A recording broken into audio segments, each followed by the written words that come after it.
let people down. Apparently there's a secret on how to say no without sounding like you don't care or you just don't want to do it.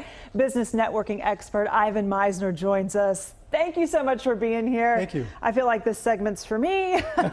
Saying no is so hard. Yeah. Why is it so hard for some of us? Well, it is. And you know, I run the world's largest networking organization, and you like to say yes to people, but you can't always say yes. Right. Yeah. A lot of your message really is about managing the things or the people in your life that bring you joy, and finding a way to decide what should be in your life and what should not. Your book is called Who's in Your Room? The Secret to Creating Your Best Life.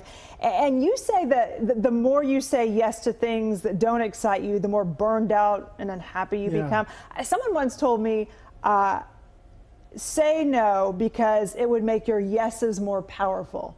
And that's kind of what you're saying here, right? It is. And you know, Steve Jobs actually once said he was more proud of what Apple said no to than what they said yes to, because it really focused their attention on what they could do to be successful. Okay, so you're going to teach us how to say no other than just no. So what's the first thing? How should we handle this? So the first is really my favorite.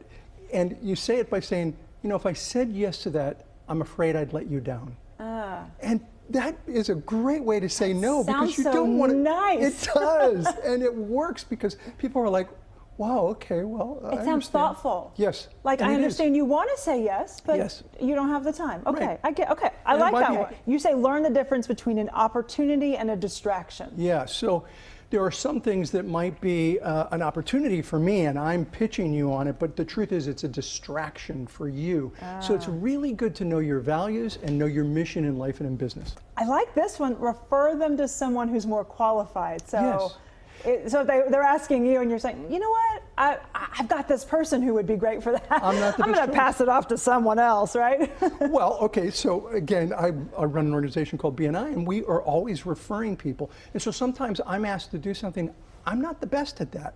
But if I can refer them to somebody where that is their mission and they are really good at it, that's a win-win-win. Yeah, or explain that you don't do that. It's not your thing. That's right. Right? Yeah, it is easy too. You say don't Seinfeld it. What does that mean?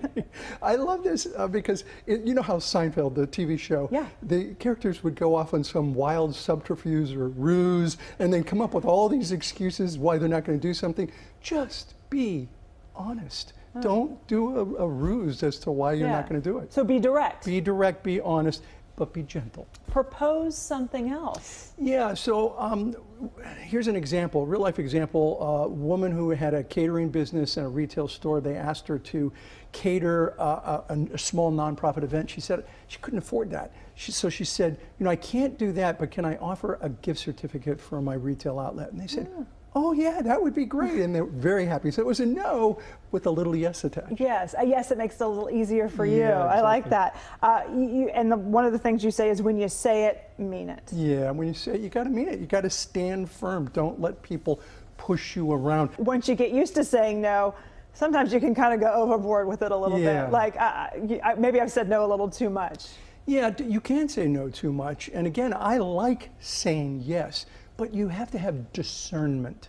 You have to discern when is the right time to say yes, when is the right time to say no. And I like to do it without burning bridges. But look for opportunities to say yes. I mean, I think that's a good idea when you say think about your mission, think about your purpose. I always say, you know, whatever your mess is, make it your message. But so it's kind of the same thing, like look for ways that you can grow and things you want to do, right? And refer those things that you can't to someone else. Someone else. Yeah. You just need to find the list of someone else, right? Oh, well, that's easy. Just go to BNI. We have tons of people. I love that. I'm going to send everyone your way. All right. The book is called Who is in Your Room? The Secret to Creating Your Best Life. Thank you so much for coming in. I appreciate it. My pleasure.